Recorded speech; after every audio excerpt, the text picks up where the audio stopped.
Bu meni bo'lamas. Bu voqeaga ancha bo'ldi. Yaramni yangilash niyatim yo'q edi-yu, lekin mening boshimdan o'tganlarni kimlargadir ibrat bo'lar degan umidda gapirib bermoqchiman deb gap boshladi Surayyo opa. Turmush o'rtog'im xizmat yuzasidan uzoq safarga ketgan paytida meni muddatidan oldin tug'ruq tutdi. Qaynonam shoshilinch tug'ruqxonaga olib borganida avvaliga sovuqqina muomala qilishdi. Keyin esa birdan ahvoli yaxshi emas, tezda operatsiya qilishimiz kerak deb yugurlab qolishdi. Hayron bo'ldim. Chunki shifokorlar o'zing ham, bolang ham sog'lom deyishgandi. Qaynonam ham ikki jon ham omon bo'lsa bo'ldi deb rozilik berishga majbur bo'ldi. Xullas, tezda meni operatsiyaga tayyorlab, stolga yotqizishdi. O'zimga kelganimda esa alohida palatada yotardim. Yo'lakdan o'tib qaytayotgan ayollar menga o'g'rincha g'alati qarab o'tishardi. "Bolam qani?" so'radim narkozdan ochilishimni kutib turgan hamshiradan. "O'zingizni bosing, sizga hayajonlanish mumkin emas", dedi u javob o'rniga. Tushunmadim. Ayollarning menga g'alati qarab o'tishidan qandaydir noxushlik ro'y berganini sezdim. "Qani mening bolam? Nega meni tinchlantiryapsiz?" Tashvishlana boshladim. "Hoziroq bolamni olib keling." Shovqinni eshitib yana bir hamshira yugurib keldi. Ikkovlashib chaqqonlik bilan ukol qilishdi. Qachon uyg'onganimni bilmayman. Ko'zimni ochganimda hamon palatada yolg'iz yotardim.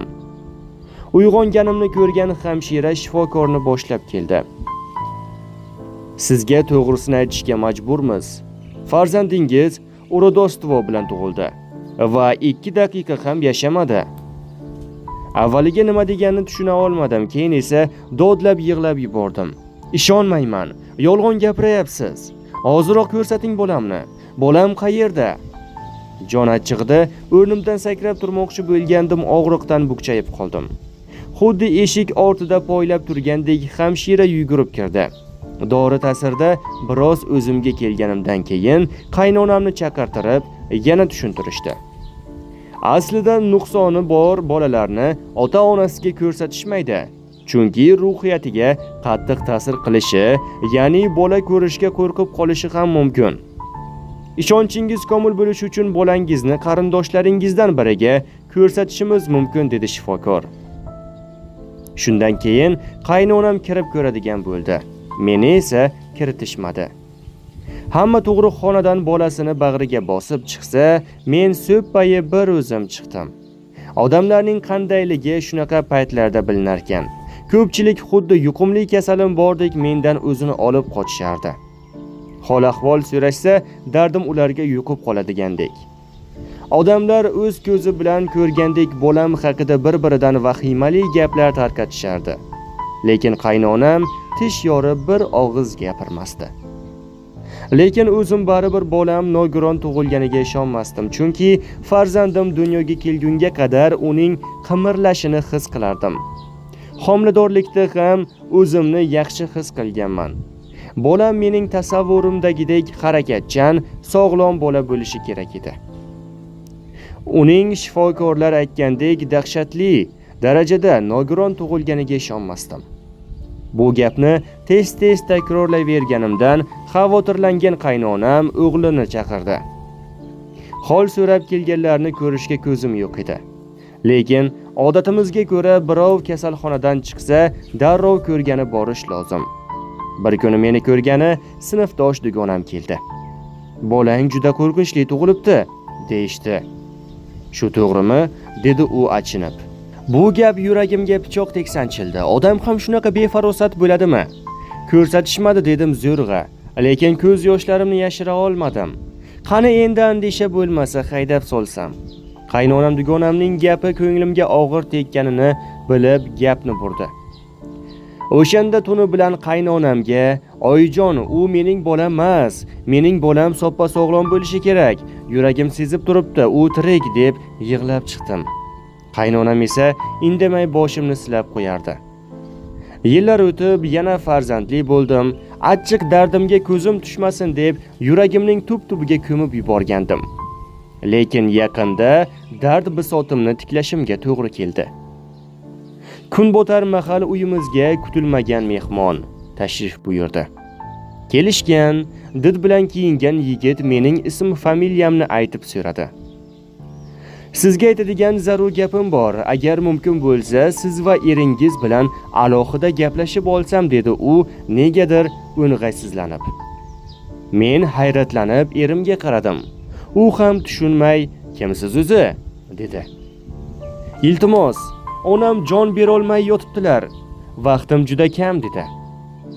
Uning ko'z yoshlarini yutib, to'lqinlanib gapirishdan xavotirlanib, darrov bolalarni boshqa xonaga chiqardik. Yigit gapni nimadan boshlashni bilmay ikkilandi. Keyin esa, "Opa, 1989-yilda shaharning tug'ruq xonasida farzandli bo'lgan ekansiz." Tok urgandek seskanib ketdim. Erim ham o'rnidan sapchib turdi. "Kimsan?" dedi ovozini qaltiratib. "Nega surishtiryapsan?" Erimning vajohatini ko'rib turib yigit qilt etmadi. "Akajon, hozir meni urib o'ldirsangiz ham roziman, lekin gapimni oxirigacha eshiting. Onam o'sha tug'ruqxonada shifokor bo'lib ishlaganlar. Zaynab opa degan, balki eslarsiz?" Men javob bermadim. Hozir qandaydir noxushlik ro'y berishini sezib, yuragim muzlab ketdi. Onam o'shanda ko'p o'tmay kasallik tufayli nafaqaga chiqib ketganlar. To'g'risi ishlay olmaganlar. 2 yildan buyon og'ir dard tufayli to'shakka mixlanib qolganlar.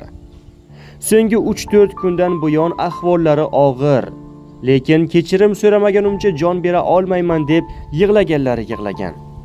Kimdan kechirim so'raysiz desak, aytmadilar. Oxiri bugun o'zim yolg'iz gaplashdim va bor gapdan xabar topdim. Erim yana "Qanaqa gap?" deb jahl bilan o'rnidan turib ketdi, lekin men egnidan tortdim.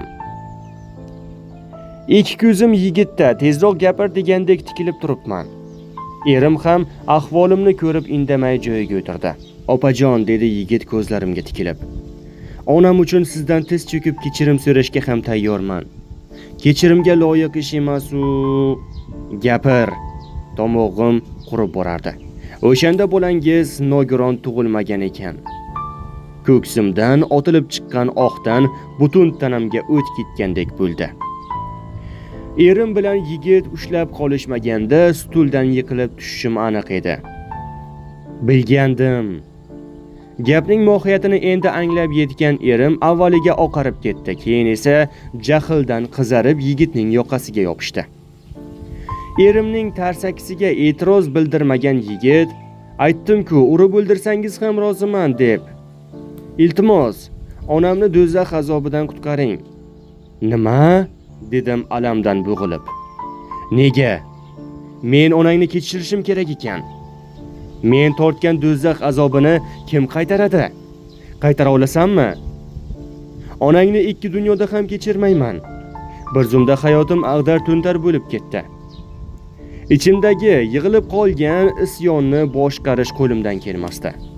Onamning aytishicha, bolam qayerda deb tug'ruqxona atrofida yig'lab yurganingiz har kuni tushiga kirarmish.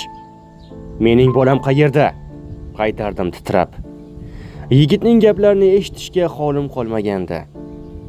"Bolangizni onam o'z singlisiga, xolamga olib bergan ekan." Tilimning tagiga ikkita validolni tishlab, biroz o'zimni bosib olganimda, qaynonam dir-dir titrayotgan qo'llarimni silab o'tirardi. "Qizim, ko'nglim sezayapti derdingiz-a? Bolajonim, endi o'zingizni qo'lga oling. Yuring, borib bolangizni olib kelaylik. Keyin sho'rlik ayolni ham kechiring." Mening seskanib ketganimni sezib, qo'limdan yanada mahkamroq qisdi. "Rozi bo'ling qizim. U jazosini olib bo'lgan." Qaynonam ikkalamiz bir-birimizga suyangancha yigitning mashinasiga o'tirdik. Erim "Bormayman", dedi. Eti ustixoniga yopishgan ayolni ko'rib rahmim kelib ketdi. U meni tanidi shekilli, qo'lini uzatdi, lekin men yaqinlashmadim. O'rnimga qaynonam qo'lidan tutdi. "Kechiring", dedi ayol ko'z yoshlari ikki chakkasiga oqib. "Gapiring ona", dedi yigit onasini oyoq tomoniga o'tirgancha. Ayol gapira olmay dag'-dag' titray boshladi. Sabri chidamagan qaynonam men uchun ham javob berdi.